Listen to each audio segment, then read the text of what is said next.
అపోస్తుల కార్యములు 1:26. అంతట వారు వీరిని గూర్చి చీట్లు వేయగా మత్తీయ పేరిట చీటి వచ్చెను గనుక అతడు 11 మంది అపోస్తులతో కూడా లెక్కింపబడెను.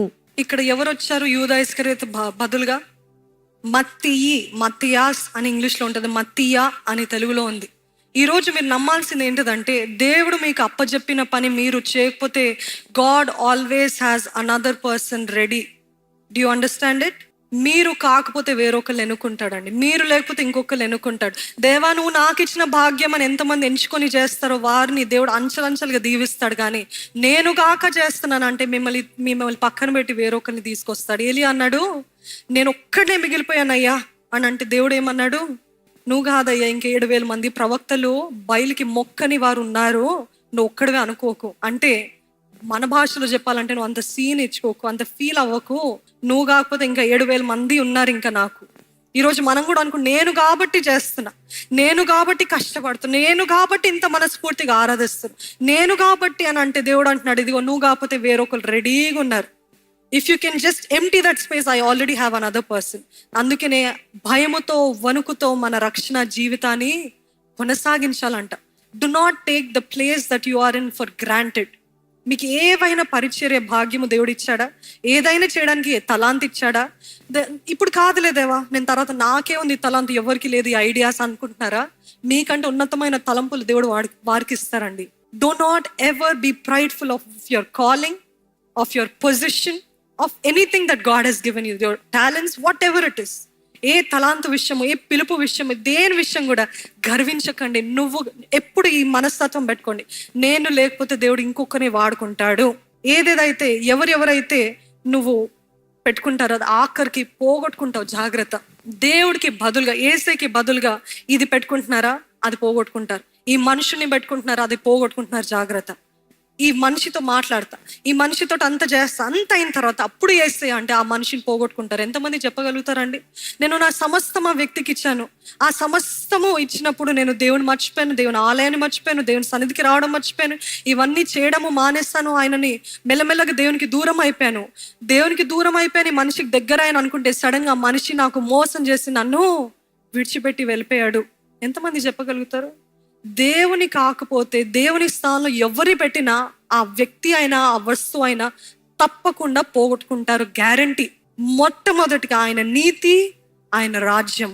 దేవుడు కాకపోతే అన్ని పోగొట్టుకుంటా. అందుకనే భయంతో వణుకుతో, ఈ భర్త ఇచ్చావు నీకు వందనాలయ్యా, కానీ భర్త కంటే ముందు నువ్వయ్యా.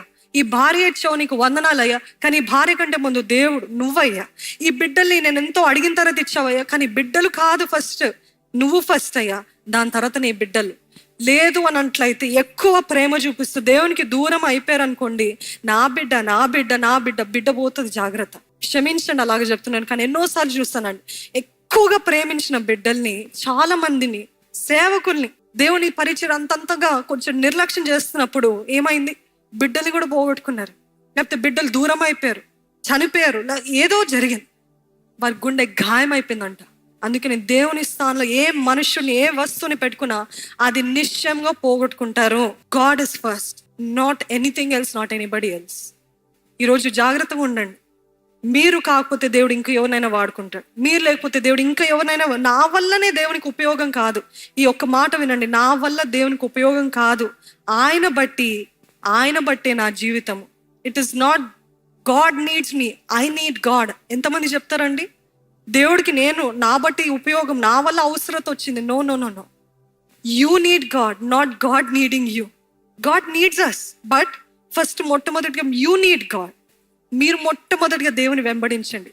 మీ వల్ల దేవునికి ఉపయోగం వస్తుంది, మీ వల్ల దేవుని రాజ్యం కట్టబడుతుంది, హల్లెలూయా. కానీ దాన్ని బట్టి ఇంకా నేనే అని చెప్పడానికి వీల్లేదండి. మీరు కాకపోతే వేరొకరు. ఎట్లాంటి వాళ్ళని లేపుతాడు తెలుసా అండి? ఎవరైతే మీరు తృణీకరిస్తారో, ఎవరైతే మీరు వీళ్ళ అంటోలా, వీళ్ళకి మాటలే రావే, వీళ్ళకి పాటలు పాడటమే రాదే, వీళ్ళకి అసలు ఒక్క తలాంతులే, బ్రిడ్జ్ కింద ఉన్న వాళ్ళని కూడా లేపుతాడండి, హల్లెలూయా. అడుక్కు తినే వాళ్ళని కూడా లేపుతాడండి, హల్లెలూయా. అతి బీదలు, అతి వివేకము లేని వారు, తెలివి తక్కువ వారిని కూడా లేపి ఆయన మహిమ కోసం వాడుకుంటాడు, హల్లెలూయా. అందుకని ఎవరిని కూడా తక్కువ అంచనా వేయకూడదు. Never under estimate anybody. మీకంటే తక్కువ ఉన్న వారిని చూసి నువ్వా, నీకు నా అంత సీన్ ఉందా, ఈ మాటలు కాదు. నిన్ను కూడా వాడుకుంటా నువ్వు సమర్పించు. అందుకనే జ్ఞానులు సిగ్గుపరచడానికి ఎవరిని ఎన్నుకుంటాడంట? తెలివి లేని వారిని ఎన్నుకుంటాడంట అండి. బలవంతులు సిగ్గుపరచడానికి ఎవరిని ఎన్నుకుంటాడంట? ఎన్నిక కలిగిన వారిని సిగ్గుపరచడానికి ఎన్నిక లేని వారిని ఏర్పరచుకుంటా. అందుకనే త్రోసి వేయబడిన రాయి మూలకు తలరాయిగా చేయబడుతుంది అంట. So never under estimate anybody. తను వేశ్య, తిని పాపాత్మురాలు అని నిందలు వేస్తున్నారా? ఆమెను ఎన్నుకుంటాడు. ఆమె ఎప్పుడైతే పశ్చాత్తాపడి దేవుని సన్నిధిలో సమర్పించుకుంది అనుకోండి, మీకంటే 100 times దేవుని చేతిలో వాడబడుతుంది. హల్లెలూయా. అట్లాంటి కార్యాలు దేవుడు చేస్తాడు. యేసయ్య వారసత్వానికే తను మూలంగా మారింది. హల్లెలూయా. దట్ ఈస్, నాకు అదే ఆశ్చర్యంగా ఉంటుందండి. దేవుడు అట్లాంటి వారిని వాడుకొని అంత పరిశుద్ధుడైన యేసయ్యకి ముత్తమ్మలాగా తనని వాడుకున్నాడు వేశ్యం. మీకు అర్థమవుతుందా? అట్లాంటి వారిని కూడా వాడుకుంటాడు. ఎందుకంటే అందరూ తృణీకరించిన వారిని దేవుడు ఎన్నుకొని ఏమంటాడు తెలుసా? నీ వల్ల చేత కాదు, నా ఆత్మ బట్టే. Amen. Do not despise anybody in their small beginnings. No. అందుకే ప్రకటన గ్రంథం 3వ అధ్యాయము 11వ వచనం చూసినట్లయితే, నేను త్వరగా వచ్చుచున్నాను, ఎవడును నీ కిరీటము నపహరింపకుండునట్లు నీకు కలిగిన దానిని గట్టిగా పట్టుకొనుము. ఏంటంట? నీ కిరీటము నపహరింపకుండునట్లు, అంటే నీ కిరీటం ఎవరు కూడా తీసుకోకుండానట్లు నీకు కలిగిన దానిని గట్టిగా పట్టుకో. అంటే దేవుడు తానే, యేసుప్రభు తానే చెప్తున్న మాటలు ఇక్కడ చూస్తారండి. మీకు నేను ఒక కిరీటం ఇచ్చాను, మీకు ఒక బహుమానం ఇచ్చాం. ఇప్పుడు స్టార్ట్ చేసింది సరిగ్గానే ఉంది, కానీ అంతం వరకు మీరు సరిగ్గా లేరు అనుకోండి, ఆ కిరీటం నీదే నుండి తీసివేయబడుతుంది. జాగ్రత్త. అది ఎవరు తీసుకోకుండానట్లు నీకు కలిగిన దాన్ని గట్టిగా పట్టుకున్నాము. ఎంతమంది ఐ వాంట్ ద క్రౌన్ అంటారు? ఒక్కసారి బిగ్గరగా హల్లెలూయా చెప్తారా అండి? I'm not letting go of the crown అని చెప్తారా? నేను విడిచిపెట్టేదే లేదు, నేను విడిచిపెట్టను. దేవుడు నాకు అనుగ్రహించిన ఈ కిరీటం నేను పోగొట్టుకునేదే లేదు. దేవుడు అంటున్నాడు గట్టిగా పట్టుకోండి. Do not let anybody take your crown, do not let anybody steel your crown. ఎలాగ స్టీల్ అవుతుంది, ఎలాగ తీసుకుంటారు అని అంటే, మీరు పిలుపుకు తగినట్టుగా జీవించినట్లయితే మీ తలపైన ఉన్న కిరీటము తీసి వేరొకరికి ఇస్తారంట దేవుడు. చూడండి, చాలా మంది ప్రారంభించింది బాగుంటది, జీవముతో, ఎంతో వైరాగ్యముతో. You see the fire in their eyes, you see so much in their ice.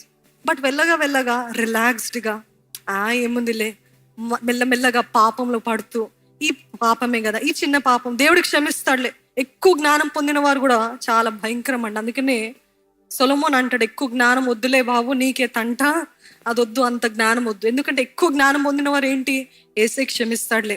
Correct ఆ డెత్ బెడ్ పైన ఉన్నప్పుడు ఏసయ్యా నన్ను క్షమించు అంటే ఏసే నన్ను క్షమిస్తాడు. ఆ సిలువ పైన పక్కన దొంగ ఎలాగైతే అడుగుతాడో అలాగ నన్ను క్షమిస్తాడని వీళ్ళు ఏం చేస్తారు, అంతా తెలిసి కావాలని ఏసేని దూషిస్తూ బాధపడుతూ ఏసే రక్తాన్ని కాళ్ళ క్రింద వేసి తొక్కుతూ ఉంటారంట. అందుకనే ప్రారంభించింది బాగానే ఉంటది, కానీ ముగింపుకు వచ్చే వరకు వారి కిరీటాన్ని పోగొట్టుకుంటారు. They have started wonderfully, but their ending is too bad. ఎంతో మంది పరిచర్యలు చూస్తాం, ఎంతో మంది సేవలు చూస్తాం. The start was amazing, so much of glory.